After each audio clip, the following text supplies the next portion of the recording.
인생을 살아가다 보면 돈이나 건강 등 우리를 힘들게 하는 요인들이 있지만 그중 제일 힘든 것은 인간관계라는 것에 많은 분들이 동의할 것입니다. 오랜 시간 나쁜 인간관계를 끊어내지 못하고 나이가 들어 후회하는 사람들이 많습니다. 몇십 년이 지나고 나서야 이런 나쁜 인간관계에 해당하는 사람들을 상대할 필요가 없다는 걸 뒤늦게 깨닫게 됩니다. 특히나 장소와 사람에 따라 행동하는 교활한 사람, 혹은 만만하다 싶으면 교묘하게 괴롭히는 사람들에게 당한 것들을 억울하게 생각하는 분들도 많습니다. 이런 사람들은 친하다는 명목으로 나를 감정 쓰레기통처럼 사용하는 경우도 있고 시도 때도 없이 부정적인 얘기를 꺼내기도 합니다. 특히나 이렇게 부정적인 이야기를 많이 하는 사람과 같이 있으면 나까지 우울해지고 기운이 빠지는 경험을 하신 분들이 많을 것입니다. 또한 남을 까내려서 자기의 자존감을 높이려는 사람, 남을 잘 무시하는 사람은 경계하는 것이 좋습니다. 이렇게 도저히 잘 지낼 수 없고 사랑할 수 없는 사람이 세상에 존재합니다.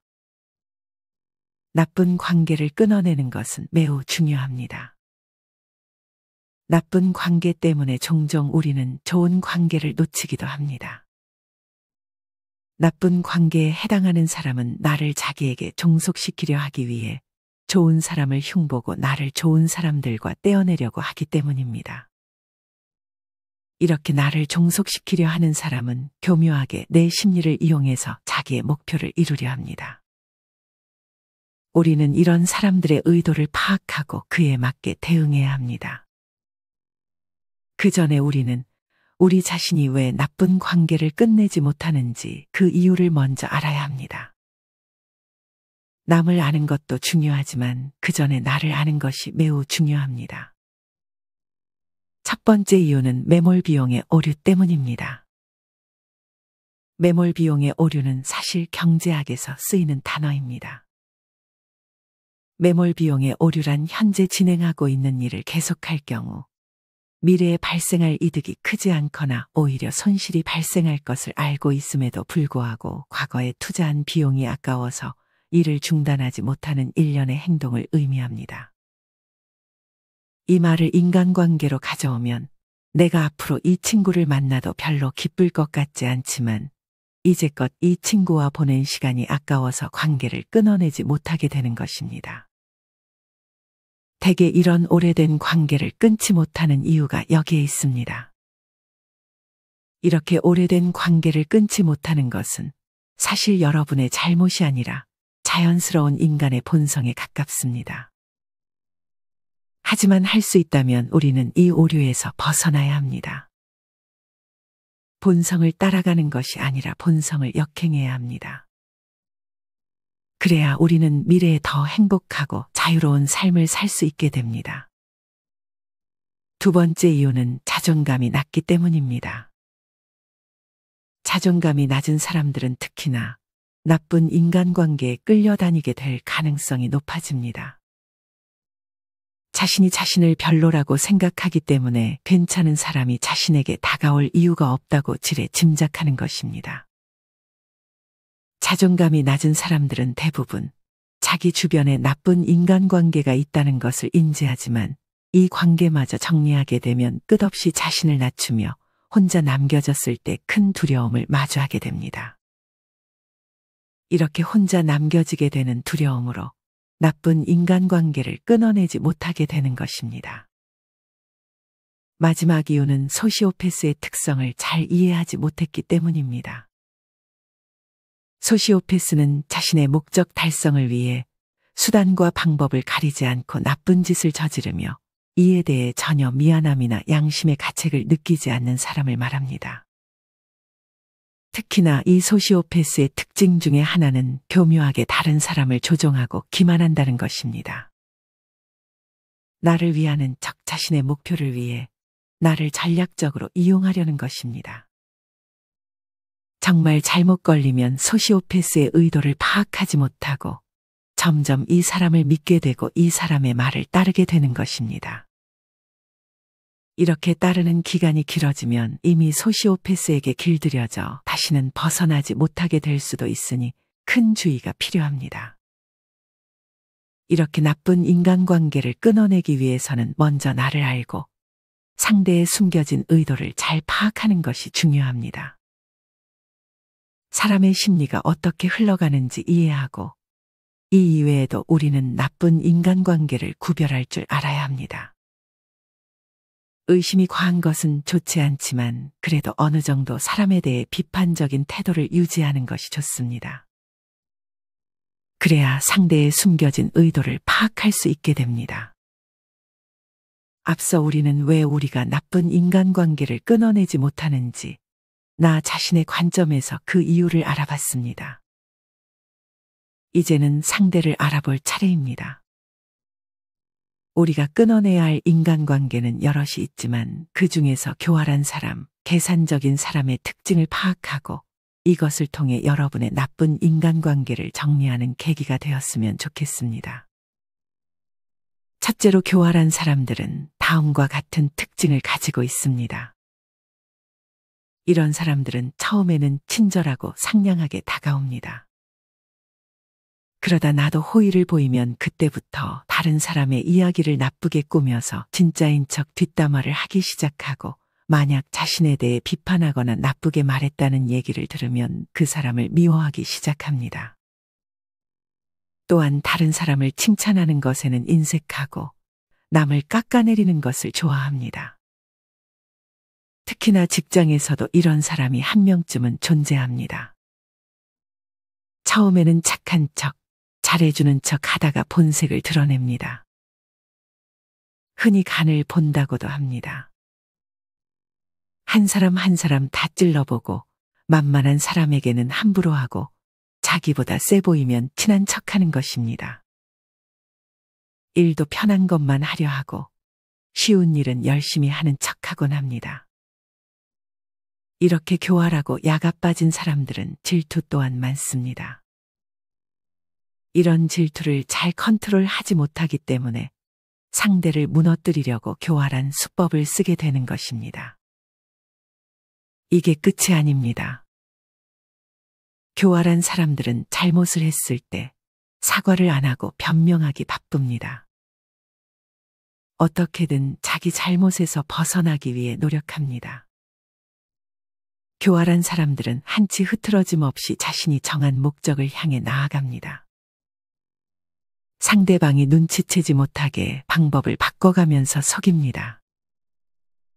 시간이 점점 흐르면서 목적이 드러납니다. 물론 이때쯤이 되면 눈치를 채도 이미 대응을 하기 힘들어지게 됩니다. 이렇게 교활한 사람들은 대개 소시오패스에 가깝습니다. 다른 사람의 감정 따위는 이들에게 별로 중요하지 않습니다. 혹은 나르시시스트일 수도 있습니다. 나를 위주로만 생각하는 것입니다. 다음은 교활한 성격을 가진 친구와 가족을 두고 있는 분의 사연 하나를 들려드리겠습니다.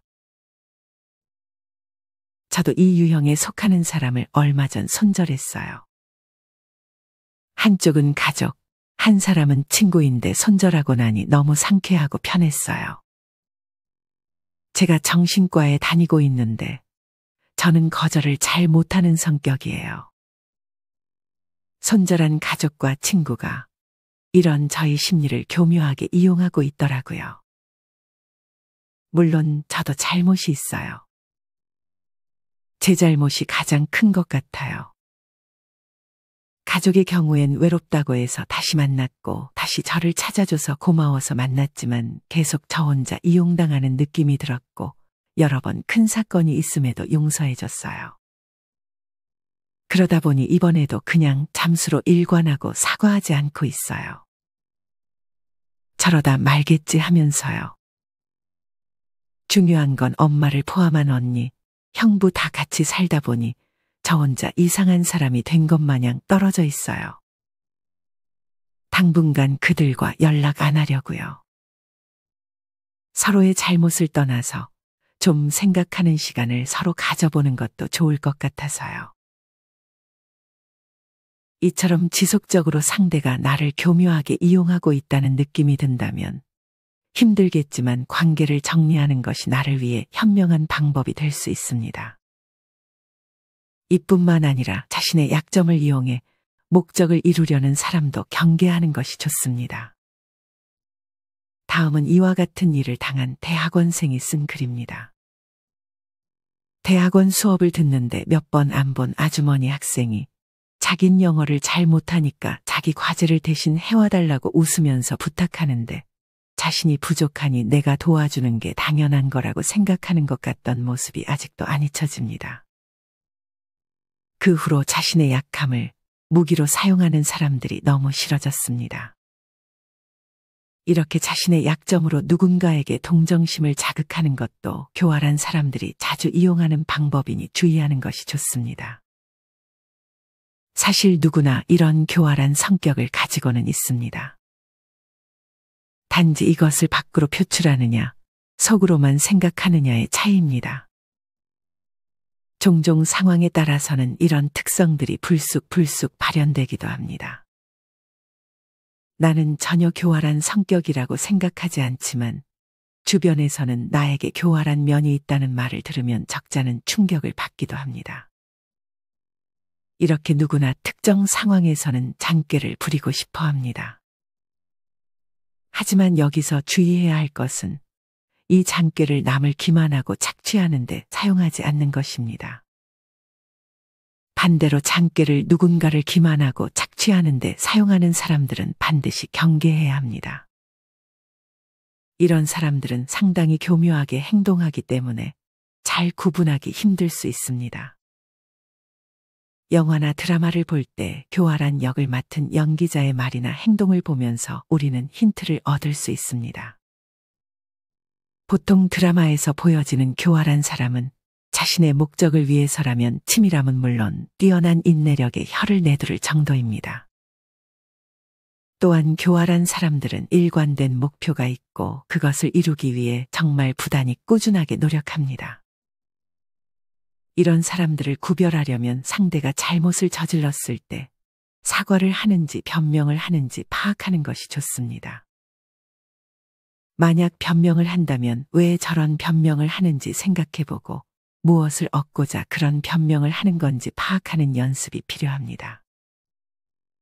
이렇게 나와 상대에 대해 조금씩 파악하려는 연습을 하게 된다면 교활한 사람들의 교묘한 수법에 당하지 않게 될 것입니다. 나쁜 인간관계에 해당하는 두 번째는 계산적인 사람입니다. 사실 모든 사람이 계산적인 성격을 가지고 있습니다.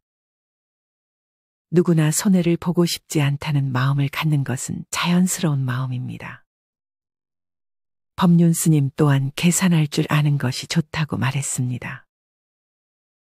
어쩌면 이만큼 줬으니 이만큼 받고 싶다는 생각이 드는 것도 이해가 가는 부분입니다. 이처럼 우리는 계산적으로 생각해야 할 때는 계산적일 필요가 있습니다. 하지만 시도 때도 없이 모든 것을 계산하면서 사는 것은 별로 좋지 않습니다. 내가 누군가에게 하나를 줬다고 해서 바로 하나를 받아야 한다고 생각하는 사람들이 있습니다. 받은 사람은 바로 곧장 그 하나를 주지 않을 수도 있고 뒤늦게 줄 수도 있고 끝까지 안 줄 수도 있습니다. 하지만 계산적인 사람들은 지금 당장 눈앞의 계산에 눈이 멀어 바로 상대에게 실망하고 배신당했다고 생각하는 것입니다. 이런 사람들은 손해를 보는 것에 굉장히 민감합니다. 내가 받은 것보다 조금이라도 더 주는 것을 경계하고 내가 준 것보다 받은 것이 적다면 상대를 미워하게 되는 것입니다. 이렇게 내가 무언가를 주었을 때 자기도 무언가를 받기를 시도 때도 없이 바라는 사람을 상대하기란 여간 까다로운 것이 아닙니다. 내가 줬으니 상대도 무언가 주겠지 하는 마음은 기대로 이어질 수 있고 만약 상대의 보답이 없다면 기대는 실망으로 실망은 또 미움으로 바뀌게 되는 것입니다. 이렇게 모든 상황을 계산해서 준 만큼 돌려받길 바라고 받은 만큼만 주려고 하는 것은 좋은 모습이 아닙니다. 이럴 거면 차라리 주지도 받지도 않는 것이 좋습니다. 무언가를 줄 때는 주는 것으로 끝내는 것이 현명합니다. 내가 좋아서 주었으니 받아야 한다는 계산은 하지 않는 것입니다. 계산하게 될 것 같으면 그냥 주지 않는 것이 낫습니다. 주는 행동은 남을 위한 행동이 아니라 나를 위해 주는 것이기 때문입니다. 이런 계산적인 사람 중에는 자신이 무언가를 받고 싶어서 무언가를 주는 경우도 있습니다. 사실 이런 사람은 계산적인 성격이라기보다는 마음의 결핍과 외로움이 큰 경우일 수 있습니다. 이 경우는 계산적인 사람과 잘 구별해 주는 것이 좋습니다. 사실 모든 사람이 받는 것을 좋아하는 것도 아닙니다. 상대는 원하지도 않는데 내가 배려한답시고 무언가를 준다면 인간관계에서 결국 힘들어집니다. 배려도 지나치지 않게 적당한 거리를 두고 인정받으려 하지 않고 감정을 분리한다면 관계는 자유로워집니다. 쉬운 것은 아니지만 그렇다고 어려운 것도 아닙니다. 의지가 있고 용기가 있으면 충분히 가능합니다. 우리가 상대에게 베풀 때 당장 그 상대에게 무언가를 받지 못할지언정 돌고 돌아 어디선가 내가 주지도 않았는데 내게 큰 복으로 돌아올 수 있습니다. 하나를 건네면 좋은 것 2개가 올 수도 있는 것입니다. 그러니 앞서 얘기했듯 줄 때는 주는 것으로 끝내는 것이 좋습니다. 손해보면서 살라는 말이 아닙니다. 하지만 인생을 살면서 아예 손해를 보지 않는 경우는 없습니다. 그러니 계산할 때는 계산하되 모든 경우에서 계산적인 사람이 되지 않는 것이 중요합니다. 좋은 인간관계라고 해도 모든 관계에는 적당한 거리가 필요합니다. 고슴도치의 딜레마라는 말을 들어보셨을 것입니다. 독일의 철학자 쇼펜하우어가 1851년에 발표한 저서에 고슴도치 우화가 등장한 것이 이 용어의 기원입니다. 추운 겨울 어느 날 서로의 온기를 위해 몇 마리의 고슴도치가 모여 있었습니다. 하지만 고슴도치들이 모일수록 그들의 바늘이 서로를 찌르기 시작하였고 그들은 떨어질 필요가 있었습니다. 하지만 추위는 고슴도치들을 다시 모이게끔 하였고 다시 같은 일이 반복되기 시작했습니다. 많은 수의 모임과 헤어짐을 반복한 고슴도치들은 다른 고슴도치와 최소한의 간격을 두는 것이 최고의 수단이라는 것을 발견했습니다. 이것을 인간관계로 가져오면 서로의 친밀함을 원하지만 동시에 적정한 거리를 두고 싶어하는 2가지 모순된 욕망이 공존하는 심리 상태를 의미하는 것입니다. 쇼펜하우어와 지그문트 프로이드는 이러한 상황을 사회에서 각각의 인간이 서로에게 어떠한 느낌을 갖는지 설명하기 위해 사용했습니다. 고슴도치의 딜레마는 인간의 관계가 비록 좋은 취지에서 출발하지만 인간관계는 서로에게 상처를 입히지 않는다면 결국 발생할 수 없고 그로 인해 발생한 관계는 서로에게 신중하고 약하다는 것을 설명합니다. 그러니 친구뿐 아니라 가족과도 이런 적당한 거리를 유지하는 것은 상대가 선을 넘지 못하게 하는 현명한 지혜가 될 수 있습니다. 인지심리학자 김경일 교수님은 어느 한 방송에서 어떤 관계든지 끝나면 빈자리가 생기기 마련이다라는 말을 했습니다. 나쁜 인간관계를 끊어야 하는 이유가 여기에 있습니다. 나쁜 인간관계를 끝낸 이 빈자리는 외로움이 아닌 해방과 자유로움이 됩니다. 이제는 나쁜 인간관계에서 오는 스트레스와 쓸데없는 시간 낭비를 던져버리고 자유가 생기는 것입니다. 그 빈자리를 좋은 인간관계로 대체하는 것도 좋지만 가장 좋은 것은 그 시간에 나를 위한 활동을 하는 것입니다. 사실 나이가 들수록 좋은 인간관계는 1~2명이면 아주 충분합니다. 좋은 인간관계가 전혀 없다 해도 괜찮습니다. 고독을 즐길 수 있는 시간이 더 늘어나기 때문입니다. 많은 분들이 나이가 들면 인간관계가 부질없음을 깨닫습니다. 혼자 되는 게 두려워서 놓지 못했던 관계들은 결국은 지치고 지쳐서 혹은 질려서 끝나게 되어 있다는 사실을 이미 알고 있는 것입니다.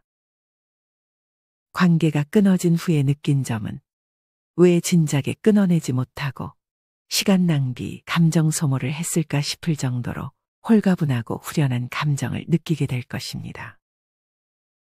한번 끊어낸 경험을 하게 되면 그 이후에는 아니다 판단되는 관계는 칼같이 끊어낼 수 있는 능력이 생기게 됩니다.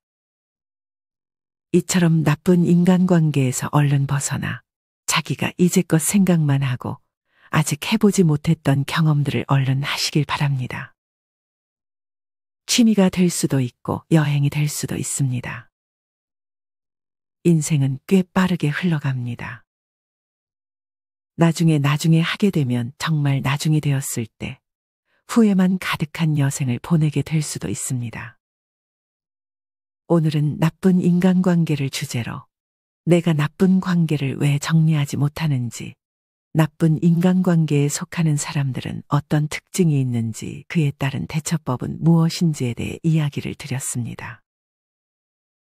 나쁜 관계를 정리하기 위해 내 내면의 심리를 이해하고 교활한 사람, 계산적인 사람의 숨겨진 의도를 파악하여 내 주변의 나쁜 인간관계를 정리한다면 그 빈자리는 좋은 인간관계 혹은 나만의 자유로운 시간으로 대체될 것입니다. 오늘의 영상 내용을 여러 번 보신다면 여러분들이 더 나은 여생을 보낼 수 있을 것이라 확신합니다. 이상으로 오늘의 영상을 마치겠습니다. 우리 모든 구독자분들의 행복한 노후를 응원합니다. 다음에 더 좋은 내용으로 찾아뵙겠습니다. 감사합니다.